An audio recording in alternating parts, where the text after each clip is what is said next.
आवाज बन करके उभर रहा था और पूरा जहां कहीं भी वीडियो ऑफिस में, सीओ ऑफिस में, डीएम ऑफिस में, थाना में कहीं भी अनुसूचित जाति, जनजाति, अति पिछड़ा और अल्पसंख्यक समाज पर जुर्म होता था, उनका एफआईआर नहीं लिया जाता था।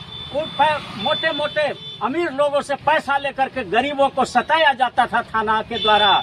तो गोल्डन दास चट्टान की तरह पूरे बिहार के थानों में खड़ा हो जाते थे और हर जगह ये आवाज उठाया जाता था कि आप संविधान के अनुसार काम करो, आप SC/ST एट्रोसिटी एक्ट के तहत काम करो, आप पास्को एक्ट के तहत काम करो। जो भारत का संविधान है, जो जनता का अधिकार है, उसको आप नहीं छीन सकते। तो इस गोल्डन दास के इस रवैया से पूरे बिहार के भ्रष्टाचारी जितना भी पुलिस पदाधिकारी था, सब के सब घबरा गया, क्योंकि उनका जो कमाई हो रहा था, नाजायज कमाई जो हो रहा था थानों में, वो बंद होने लगा था। सब लोग गोल्डन दास के पास पहुंचते थे और गोल्डन दास ऐसे छुप करके नहीं जाते थे, भारत का संविधान लेकर के जाते थे, पास्को एक्ट की किताब लेकर के जाते थे, SC/ST एट्रोसिटी एक्ट का किताब लेकर के जाते थे, और भी जितने कानून के किताबें हैं वो सब लेकर के थाना में जाते थे, वीडियो के यहाँ जाते थे, सीओ के यहाँ जाते थे। तो आज देख लो, ये सैलाब उमड़ा हुआ है पटना के गर्दनी बाग में। हजारों हजार की संख्या में लोग यहाँ पर गोल्डन दास के समर्थन में आए हुए हैं और पूरा शुरू से ये नारा गुंजमान हो रहा था कि गोल्डन दास मत घबराना, तेरे पीछे सारा जमाना। ये नारा गूंज रहा था इस धरना स्थल पर और यहाँ से आवाज उठ रही है कि जेल का फाटक टूटेगा, गोल्डन भाई हमारा छूटेगा, जेल का फाटक टूटेगा, गोल्डन भाई छूटेगा, जेल का फाटक टूटेगा, गोल्डन भाई छूटेगा। जो बिहार के भ्रष्ट पुलिस पदाधिकारी हैं, गोल्डन दास पर अत्याचार करना बंद करें, नहीं तो बिहार में एक बहुत बड़ा जन क्रांति होने वाला है। जहाँ पर हुआ था मुजफ्फरपुर में जो कांड हुआ, वहाँ पर बिल्कुल शांति रूप से, शांति तरीके से प्रदर्शन हो रहा था। कहीं भी कोई इनके लोगों ने कोई आर्म्स या किसी तरह का कोई वेपन नहीं लिया हुआ था। और साथ उल्टा देखने को मिला वीडियो क्लिप्स में है कि पुलिस ही अत्याचार कर रही थी। पुलिस जो है गाड़ियों का शीशा तोड़ रही है और काफी हाईवॉक क्रिएट किए हुए थे। तो और ये धरना प्रदर्शन शांति रूप से करना फंडामेंटल राइट है। तो इस हक को कोई नोटिस कर दे कि परमिशन की जरूरत है, कोई एक ऑर्डर निकाल दे कि परमिशन की जरूरत है, तो ये संविधान के आर्टिकल 13 का खुल्ला उल्लंघन है। इसलिए ऐसे लोग देशद्रोही हैं जो परमिशन की बात करते हैं। संविधान में कहीं परमिशन की बात नहीं है धरना, शांतिपूर्ण धरना और प्रदर्शन के लिए। देखिए, आज हम लोग यहाँ गर्दनी बाग, पटना के गर्दनी बाग धरना स्थल पर हजारों हजार की संख्या में गोल्डन दास के समर्थक लोग उपस्थित हुए हैं और इसमें हर वर्ग, हर गरीब के हर वर्ग के लोग हैं। अनुसूचित जाति के लोग हैं, अनुसूचित जनजाति के लोग हैं, अत्यंत पिछड़े वर्ग के लोग हैं, OBC के लोग हैं, माइनॉरिटी समाज के लोग हैं और गरीब समाज जो सवर्ण में है, वो सारे के सारे धरना स्थल पर उमड़ पड़े हैं। क्योंकि गोल्डन दास जिस तरह से बुद्ध ने कहा था बहुजन हिताय बहुजन सुखाय की बात करो, ठीक उसी प्रकार बाबा साहब ने बहुजनों के हित के लिए भारत के संविधान में अनुसूचित जाति, जनजाति, अति पिछड़ा और अल्पसंख्यकों के लिए विशेष अवसर का मौका दिया। ठीक उसी प्रकार बिहार लेलिन अमर शहीद जगदेव प्रसाद ने कहा कि 100 में 90 शोषित है, 90 भाग हमारा है, 10 का शासन 90 पर नहीं चलेगा। मान्यवर कांसी राम साहब ने भी यही लड़ाई लड़ा गरीबों का। 85 की लड़ाई लड़ो, अमीरों की लड़ाई लड़ने की कोई जरूरत नहीं है। और उसी के कड़ी में बिहार में गोल्डन दास भी गरीबों की आवाज बन करके उभर रहा था और पूरा जहां कहीं भी वीडियो ऑफिस में, सीओ ऑफिस में, डीएम ऑफिस में, थाना में कहीं भी अनुसूचित जाति, जनजाति, अति पिछड़ा और अल्पसंख्यक समाज पर जुर्म होता था, उनका एफआईआर नहीं लिया जाता था। मोटे मोटे अमीर लोगों से पैसा लेकर के गरीबों को सताया जाता था थाना के द्वारा।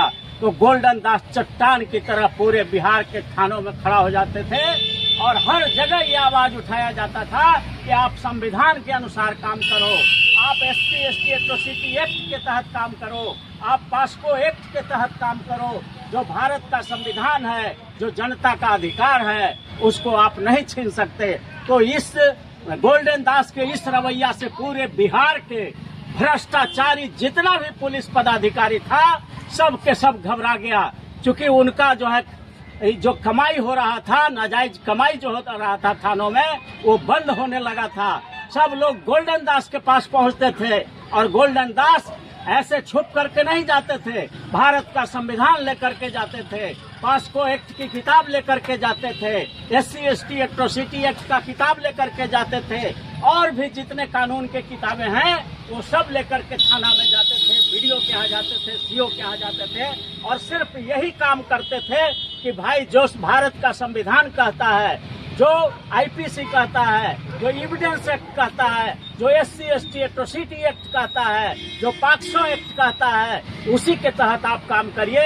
और ये कहीं से भी गलत नहीं था, क्योंकि भारत के संविधान का आर्टिकल 19 कहता है कि देश के हर नागरिक अपना संगठन बना करके अपनी आवाज और जनता को न्याय दिलाने का काम कर सकता है। वही काम गोल्डन दास कर रहे थे, और इसी गोल्डन दास के ये संवैधानिक काम से घबरा करके जो आरक्षण विरोधी जो अफसर थे थाना में, या जो कहिए कि भ्रष्ट ऑफिसर थे पुलिस का, वो सारे के सारे लोग इनके खिलाफ हो गए।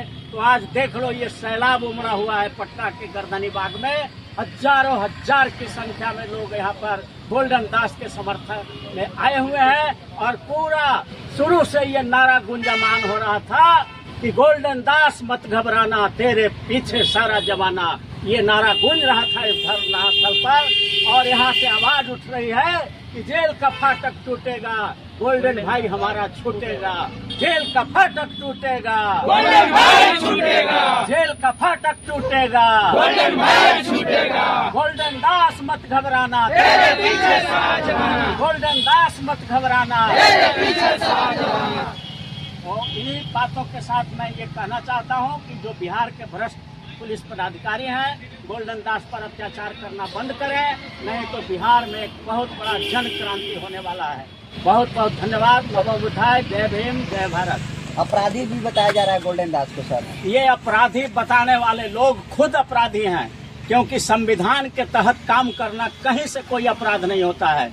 और इन लोगों को संविधान का ABCD का ज्ञान नहीं है कि भारत के संविधान के आर्टिकल 19 में हर नागरिक को अधिकार दिया गया है कि न्याय के लिए शांतिपूर्ण तरीके से एकदम बिल्कुल प्रदर्शन कर सकते हैं, आर्म्स एमुनेशन के साथ नहीं जा सकते हैं, शांति के साथ। और जहां पर हुआ था मुजफ्फरपुर में जो कांड हुआ है, वहां पर बिल्कुल शांति रूप से, शांति तरीके से प्रदर्शन हो रहा था। कहीं भी कोई इनके लोगों ने कोई आर्म्स या किसी तरह का कोई वेपन नहीं लिया हुआ था। और साथ उल्टा देखने को मिला वीडियो क्लिप्स में है कि पुलिस ही अत्याचार कर रही थी। पुलिस जो है गाड़ियों का शीशा तोड़ रही है और काफी हाईवॉक क्रिएट किए हुए थे। तो पुलिस ने यहाँ पर गैर कानूनी काम किया था, लेकिन सारा आरोप इन पर मढ़ा जा रहा है, क्योंकि ये पुलिस अत्याचार के खिलाफ लड़ते हैं। लेकिन ये ज्यादा दिन चलने वाला नहीं है। जुर्म का पेट फाटेगा जरूर और गरीबों का हक बटेगा जरूर। नापाक होती है कुत्तों की दोस्ती, काटेगा नहीं तो चाटेगा जरूर, चाटेगा जरूर। इसलिए इन गोल्डन दास के ऊपर भाषा का भी आरोप लगता था कि गोल्डन दास की जो भाषा थी वो उदंडता वाली भाषा थी। बिल्कुल ये गलत आरोप है, उदंडता वाली नहीं। जैसे कहें कि मूर्ख हैं आप, तो मूर्ख का मतलब होता है कि समझदार नहीं है, समझ नहीं रहे हैं। और वो किताब देकर के समझाते थे कि देखिए ये सेक्शन अपहरण, जब लड़की को 12 बजे रात में माता पिता के सामने, नाबालिग लड़की 14 बरस की है, उसको उठा करके 5 अपराधी ले जाते हैं, तो एक रिक्शा चलाने वाला भी कह सकता है कि अपहरण करके ले गया तो अपहरण का धारा लगना चाहिए। लेकिन पुलिस ने अपहरण का धारा नहीं लगाया। इसलिए गोल्डन दास कह रहे थे कि आप तो मूर्ख हैं, समझ में नहीं करते हैं बात को। रिक्शा वाला समझ सकता है कि अपहरण हुआ है तो अपहरण का धारा लगेगा। तो ये कहीं से भी असंवैधानिक नहीं है, अभद्र भाषा नहीं है। बल्कि उनको समझाने के लिए ये बताया जा रहा है कि आप अपने ज्ञान की चक्षु को, आंख को जरा खोलिए और संवैधानिक दायरे में देखिए। आप आईपीसी के अंदर देखिए तो आपको नजर आएगा। तो ये कहीं से भी कोई आपराधिक भाषा नहीं है। परमिशन को लेकर सवाल उठा था कि गोल्डन दास जहाँ कहीं भी जाते थे बिना परमिशन के पहुंच जाते थे। देखिए, परमिशन भारत के संविधान का आर्टिकल 19 का ज्ञान नहीं है। ये अंग्रेजों का राज है क्या भारत में कि कहीं भी कुछ करोगे तो परमिशन लेना पड़ेगा? अरे ये भारत का संविधान खुद परमिशन है।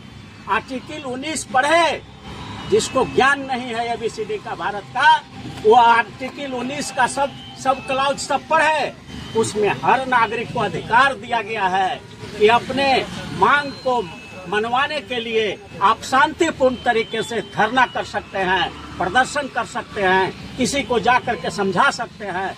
कहाँ परमिशन की जरूरत है? संविधान के किस आर्टिकल में परमिशन की जरूरत है? 19 आर्टिकल फंडामेंटल राइट है, हर नागरिक का मौलिक अधिकार है। जन्म लेते ही वो अधिकार हमको मिल जाता है। तो ये जो लोग कहते हैं कि बिना परमिशन लेकर के जाते थे, तो क्या अंग्रेजों का राज है क्या? यहाँ जनता का राज है और जनता के लिए है और जनता के द्वारा है। इसलिए जनता अगर कहीं जाती है तो असली मालिक लोकतंत्र में जनता होता है और जनता का प्रतिनिधि जनता के काम कराने के लिए कहीं पर थाना में जाता है या कहीं पर बीडीओ के यहाँ जाता है, सीओ के यहाँ जाता है, डीएम के यहाँ जाता है, मुख्यमंत्री के यहाँ जाता है, तो परमिशन की कोई जरूरत नहीं है। ये लोग बतावे जो अपने को कह रहा है कि हम अंग्रेज से भी ऊपर राजा हो गए, तो वो जरा बतलावे कि संविधान के किस आर्टिकल में धरना शांतिपूर्ण देने के लिए, शांतिपूर्ण ढंग से प्रदर्शन करने के लिए किस आर्टिकल में परमिशन की जरूरत है, बतावे हमको। आपके सामने आकर के वो बोले या हमसे खुद मिल के बोले। मैं अपना मोबाइल नंबर दे रहा हूँ 9431002499। अगर संविधान में कहीं भी शांतिपूर्ण ढंग से धरना प्रदर्शन करने के लिए परमिशन की आवश्यकता है, तो भारत का कोई भी कानूनविद, कोई भी पुलिस अफसर, कोई भी डीएम, कोई भी कलेक्टर इस फोन से हमसे नंबर करे, कहाँ परमिशन की जरूरत है। कहीं भी शांतिपूर्ण ढंग से धरना प्रदर्शन के लिए परमिशन की जरूरत नहीं है। ये तो नयका अंग्रेज लोग जो है संविधान का हत्या कर करके ये सब जो थोड़ा बहुत नोटिफिकेशन कर दिया है, तो आपको बतला देना चाहते हैं। भारत के लोग जान लें, सारे बहुजन समाज के लोग जान लें कि भारत के संविधान का आर्टिकल 13 कहता है कि भारत में कोई ऐसा कानून ही नहीं बन सकता जो संविधान के फंडामेंटल राइट का हनन करता है, जो फंडामेंटल राइट को छीनता है। और ये धरना प्रदर्शन शांति रूप से करना फंडामेंटल राइट है। तो इस हक को कोई नोटिस कर दे कि परमिशन की जरूरत है, कोई एक ऑर्डर निकाल दे कि परमिशन की जरूरत है, तो ये संविधान के आर्टिकल 13 का खुल्लम खुल्ला उल्लंघन है। इसलिए ऐसे लोग देशद्रोही हैं जो परमिशन की बात करते हैं। संविधान में कहीं परमिशन की बात नहीं।